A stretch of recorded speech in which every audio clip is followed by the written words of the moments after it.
Hey, it's Sebastian from the Metal Gods Meltdown, and today I am joined by Anders Ingberg, the vocals of Sorcerer. It's a pleasure, great pleasure to be chatting to you this evening. I've had your album a couple of days. It's fantastic. It's epic. It's doom infused metal. How I like it. It's brilliant. Thank you. Can you give us a little bit of ideas about where you drew your inspirations and ideas from for the album Reign of the Reaper? Well, we always have a lot of ideas, and there are some kind of leftovers from the former sessions that we always listen through, but we seem to have new ideas spearing out of our minds, and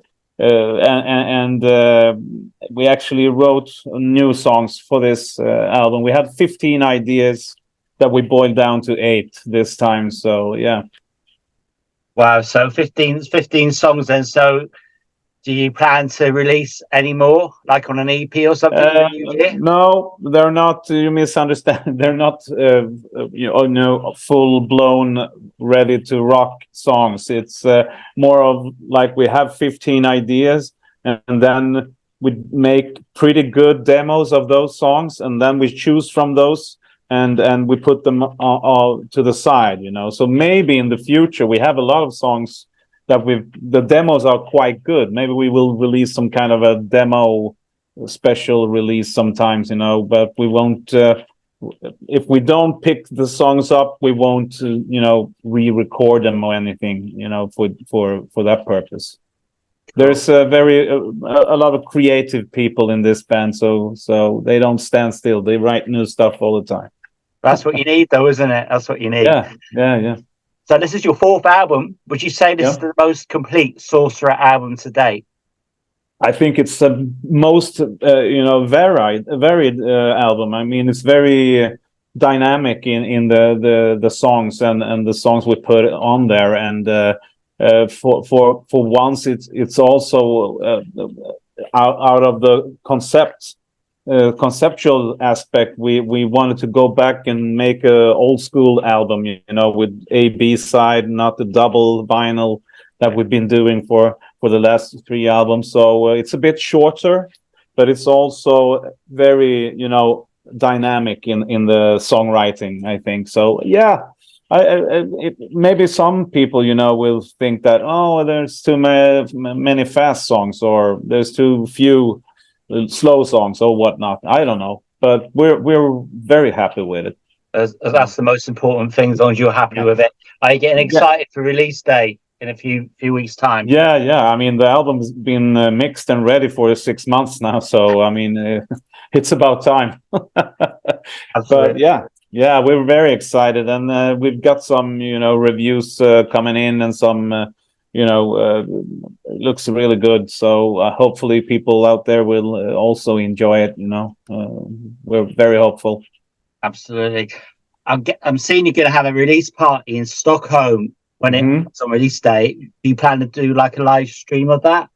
No, we're not playing really. We're just partying. Fair enough. So we're gonna invite. No, we have the day starts earlier at a local record shop. We will do some signing of the albums. People hopefully come and buy, and then we continue with a party where we're gonna sell, the album and some new T-shirts and stuff, and close to us friends and sometimes relatives go there, and we celebrate. We pop a champagne and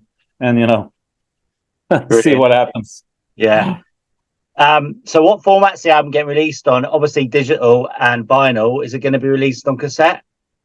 No, cassette is not something that we've heard of. We're in the hands of our label Metal Blade, and I think a cassette, soon we will, do whatever, it will come on like 8-inch, 3-inch, track and whatever. I don't know. I think anyway, weren't they? Yeah, and you can record it yourself down to a cassette if you need it. You can copy it yourself. Brilliant. Yeah. Curse of Medusa is actually one of my favorite tracks on the album. A lot of bands have covered this mythical woman. Why do you think that is?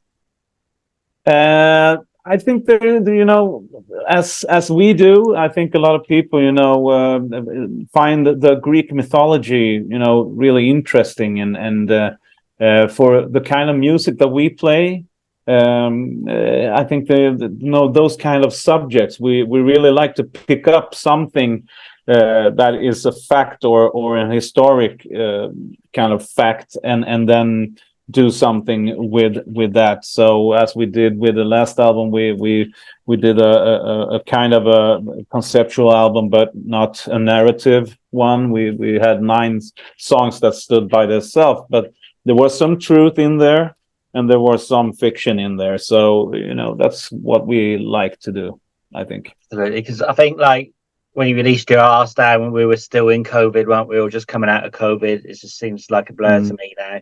I mean, how good is it just to be able to just get back out there and just enjoy life again with your band?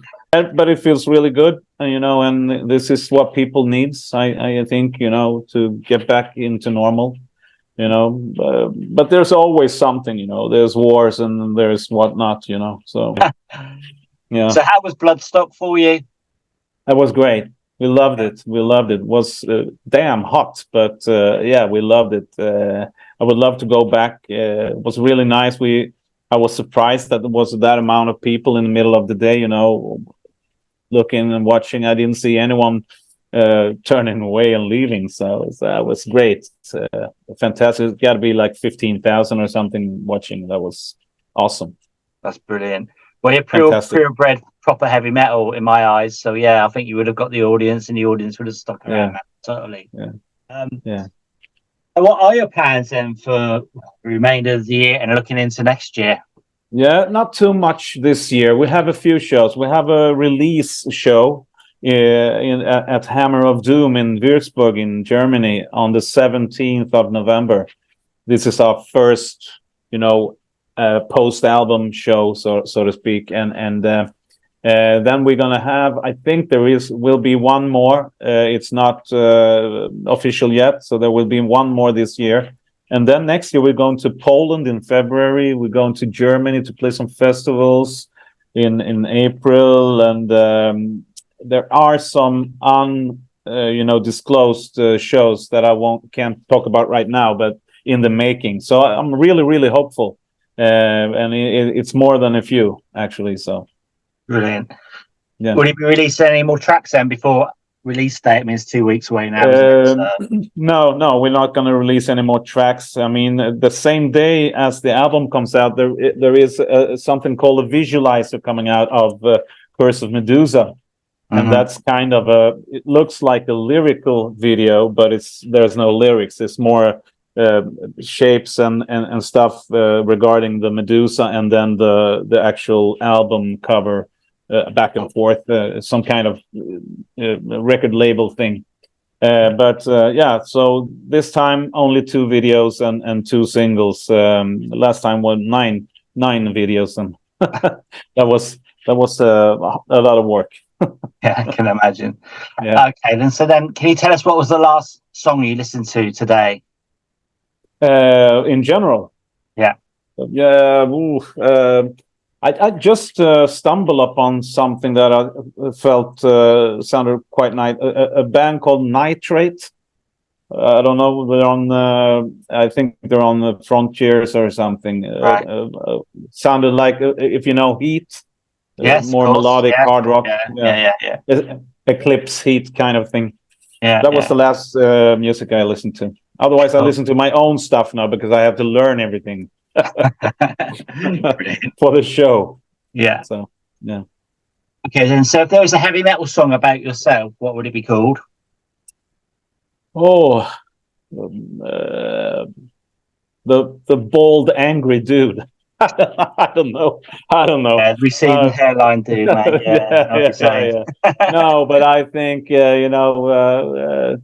looks like a bear, but soft on the inside. I don't know. I don't know. That's weak, but you caught me off guard. No worries. So if you could do a cover of any metal song, which one would it be and why? There's so many great metal songs that I would like to cover. I would love to be able to sing like Eric Adams in Manowar did back in the 80s, and the song Heavy Metal Days, I think it's called. I think that's a great metal song and a vocal song, really cool song. A lot of people don't believe me when I say this though, with Manowar, right? Back in whenever it was, 82, 83, they signed their contract in blood. Yeah. Did you do that with Sorcerer when he signs Metal Blade? Yeah, I gave them half my arm. No, we don't do that. No, we're Swedish and very calm and laid back. No, that was pretty cool. But I actually never heard that story. You haven't heard that either. No. I'm sure I didn't dream it up. It actually happened, man. Okay, cool. Pretty cool. Really did. Okay. My Belgian friend likes to ask this question a lot. Musicians get interesting answers sometimes. So if you're a musical instrument, what would you be? I think, I love what I do. So I think I would love to be a singer, if I could. But if I had to play an instrument, it would be guitar, I think. I've tried it a little bit, but, I got two of the Sweden's finest guitar players in the band, so there's no room for me, really. But I do some guitar work. I have an acoustic hanging on the wall there, collecting dust. So in the future, do you think like you would ever do like an acoustic album of all your songs, like a greatest hits? Yeah, maybe greatest hits. I don't know, but yeah, but we've done. We released a short stream show. We released live of that where we did like 4 songs, instrument acoustic, but I don't know if we will do a whole acoustic album or covers of the whole album like that. But we definitely, and we always do, mix in acoustic guitars and parts in our songs. And I think that gives another dimension also to the music, and you can take it down real low and bare and naked, and then build up and go into a crescendo, with full-on music. So yeah, it's a nice and Peter is the magician around the acoustic guitar thing. So yeah, it's pretty cool. Brilliant. So then, can you tell us why we should check out Reign of the Reaper? I think you should check it out because it's a brilliant album, actually, and I think it's very dynamic. It's got everything for the hard rocker, everything from slow, heavy doom to beautiful ballady kind of stuff. We don't really have a ballad, but towards that, and also fast song and technical solos, amazing drumming. And yeah, you got it all, I think. Very nice lyrics, and if you're into that, Brilliant. I want to thank you so much for your time, and like I say, hopefully you get back to the UK next year. Do you have any final words for your fans, our viewers and listeners? I would like to say thank you for the support so far, and we really appreciate it. We loved it at Bloodstock, and we'll love to come back. And you're really important to us, even though the Brexit and everything. If you want us, we will come.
my face.